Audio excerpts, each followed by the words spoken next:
Hello everyone, welcome to my YouTube channel. आज हम लोग का टॉपिक है बायोलॉजी से प्रोकैरियोटिक व यूकैरियोटिक में अंतर क्या क्या है। इस वीडियो में हम लोग डिटेल इंफॉर्मेशन लेंगे प्रोकैरियोटिक व यूकैरियोटिक के बारे में। और वीडियो को बीच में मत छोड़िएगा वरना जान नहीं पाएंगे, समझ नहीं आएगा। तो सबसे पहले जानते हैं प्रोकैरियोटिक व यूकैरियोटिक। तो प्रोकैरियोटिक क्या होते हैं, प्रोकैरियोटिक सेल कैसी होती हैं। प्रोकैरियोटिक सेल ये बहुत ही सरल संरचनाएं वाले होती हैं। जो प्रोकैरियोटिक सेल होता है वो बहुत ही सरल संरचनाएं वाले होती हैं, बहुत ही इजी तरीके से ये बनती हैं। प्रोकैरियोटिक सेल बहुत ही इजी तरीके से बन जाती हैं और इनमें कोई भी झिल्लीबद्ध अंगक नहीं होते हैं। प्रोकैरियोटिक सेल में कोई भी झिल्लीबद्ध अंगक नहीं होते हैं, जबकि यूकैरियोटिक सेल होता है ये बहुत ही जटिल संरचनाएं वाली होती हैं। यूकैरियोटिक सेल बहुत ही धीमी तरीके से बनती हैं, बहुत ही धीमी तरीके से, बहुत ही स्लो तरीके से, बहुत ही ये जटिल होती हैं। बहुत जटिल संरचनाएं होती हैं इनकी और इनमें कई झिल्लीबद्ध अंगक होते हैं। इनमें कई झिल्लीबद्ध अंगक होते हैं। और प्रोकैरियोटिक सेल में जैसे कि बैक्टीरिया हो गया, जैसे कि कोरोना वायरस हो गया, बैक्टीरिया जो होता है वो प्रोकैरियोटिक सेल में आता है। और यूकैरियोटिक सेल में जैसे कि अमीबा हो गया, पेड़ पौधे, कवक, ये सब किस में आते हैं, यूकैरियोटिक सेल में आते हैं, यूकैरियोटिक सेल में। तो आइए इस वीडियो में हम लोग इसके अंतर के बारे में जानते हैं, इसमें डिफरेंट क्या क्या है प्रोकैरियोटिक व यूकैरियोटिक में। तो चलिए देखते हैं। देखो प्रोकैरियोटिक में अंगक सबसे पहले देखते हैं। प्रोकैरियोटिक व यूकैरियोटिक में जो प्रोकैरियोटिक होता है उनमें कोशिका भित्ति जो होती है, कोशिका भित्ति, प्रोकैरियोटिक में जो कोशिका भित्ति होती है वो किससे बनी होती है। प्रोकैरियोटिक में कोशिका भित्ति किससे बनी होती है, प्रोटीन तथा कार्बोहाइड्रेट से। प्रोकैरियोटिक में जो कोशिका भित्ति होती है वो प्रोटीन तथा कार्बोहाइड्रेट की बनी होती है, जबकि यूकैरियोटिक की कोशिका किससे बनी होती है, सेल्यूलोज की बनी होती है। यूकैरियोटिक की कोशिका सेल्यूलोज से बनी होती है और प्रोकैरियोटिक की जो कोशिका भित्ति होती है वो प्रोटीन तथा कार्बोहाइड्रेट से बनी होती है और यूकैरियोटिक की कोशिका भित्ति सेल्यूलोज से बनी होती है। और दूसरा देखते हैं माइटोकॉन्ड्रिया। माइटोकॉन्ड्रिया प्रोकैरियोटिक में होता है या नहीं होता है। माइटोकॉन्ड्रिया प्रोकैरियोटिक में नहीं होता है, अनुपस्थित होता है। माइटोकॉन्ड्रिया जो होता है वो प्रोकैरियोटिक में नहीं होता है। माइटोकॉन्ड्रिया प्रोकैरियोटिक में नहीं होता है, जबकि यूकैरियोटिक में होता है, उपस्थित होता है, यूकैरियोटिक में उपस्थित होता है। और एंडोप्लाज्मिक रेटिकुलम, एंडोप्लाज्मिक रेटिकुलम जो होता है प्रोकैरियोटिक में अनुपस्थित होता है, प्रोकैरियोटिक में अनुपस्थित होता है, जबकि यूकैरियोटिक में उपस्थित होता है, यूकैरियोटिक में उपस्थित होता है। और इस राइबोसोम जो है वो प्रोकैरियोटिक में कितना होता है, 70S प्रकार के, मतलब ये 70S प्रकार के होते हैं। प्रोकैरियोटिक में बहुत ही कम पाया जाता है, मतलब ये जो राइबोसोम है वो 70S प्रकार के होता है और यूकैरियोटिक में 80S प्रकार के होता है।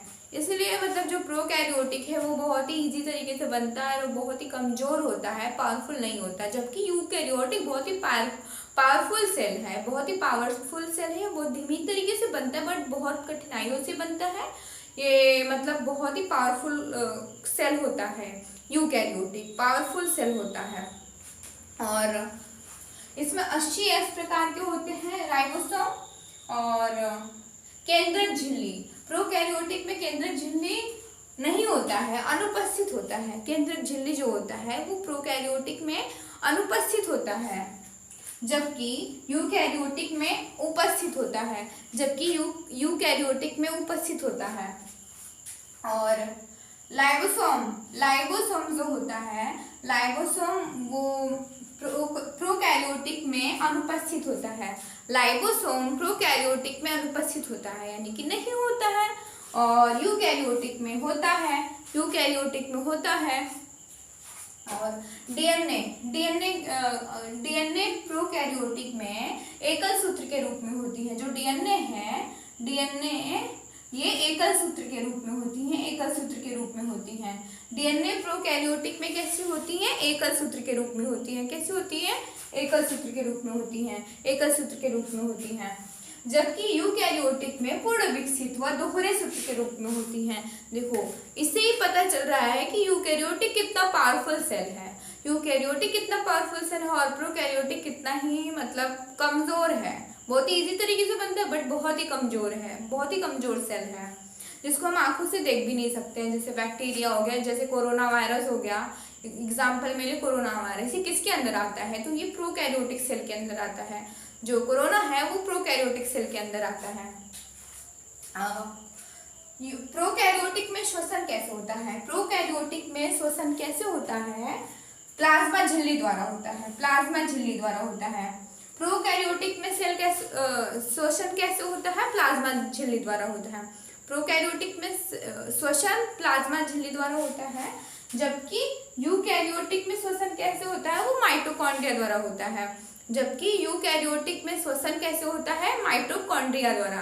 किससे? माइटोकॉन्ड्रिया द्वारा होता है। और प्रोकैरियोटिक में प्रकाश संश्लेषण, प्रकाश संश्लेषण कहाँ होता है? थाइलेकाइड में होता है, थाइलेकाइड में होता है। प्रोकैरियोटिक में प्रकाश संश्लेषण थाइलेकाइड में होता है, जबकि यूकैरियोटिक में क्लोरोप्लास्ट में होता है, जबकि यूकैरियोटिक में क्लोरोप्लास्ट में होता है। प्रोकैरियोटिक में थाइलेकाइड में होता है और यूकैरियोटिक में क्लोरोप्लास्ट में होता है। और कोशिका विभाजन, प्रोकैरियोटिक में कोशिका विभाजन अर्धसूत्री प्रकार का होता है।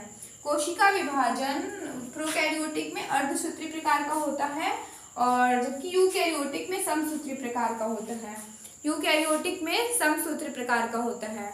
देखो, इसे पता चल रहा है कि जो प्रोकैरियोटिक है इसमें ये सब झिल्ली, जो भी ये सब झिल्लीबद्ध अंगक हैं, ये सब किस में पाए जाते हैं? ये सब यूकैरियोटिक में पाए जाते हैं। प्रोकैरियोटिक में ये सब नहीं पाए जाते हैं। प्रोकैरियोटिक यानी कि बहुत ही सिंपल सा होता है, बहुत ही सिंपल सा, ऐसे जो सेलिया है इसके द्वारा वो चलता है, इसके द्वारा, ये जो प्रोकैरियोटिक में है। और यूकैरियोटिक जो होता है इसमें बहुत ही झिल्लीबद्ध अंगक पाए जाते हैं, मतलब बहुत ही, इसमें बहुत ही लेयर रहते हैं, बहुत ही लेयर, यानी कि ये बहुत ही पावरफुल सेल है। यूकैरियोटिक होता है वो बहुत ही पावरफुल सेल होता है। ये इसमें देखो, इसमें कितना लेयर है, कितना लेयर है, कितना लेयर है, कितना लेयर है। और जबकि प्रोकैरियोटिक होता है वो सिर्फ ऐसे होता है, इसमें ये सब लेयर नहीं होते हैं। प्रोकैरियोटिक में इसमें ये सब लेयर नहीं होते हैं। तो इसमें हम लोग देखते हैं, तो फिर से एक बार रिवीजन के लिए देखते हैं प्रोकैरियोटिक व यूकैरियोटिक में।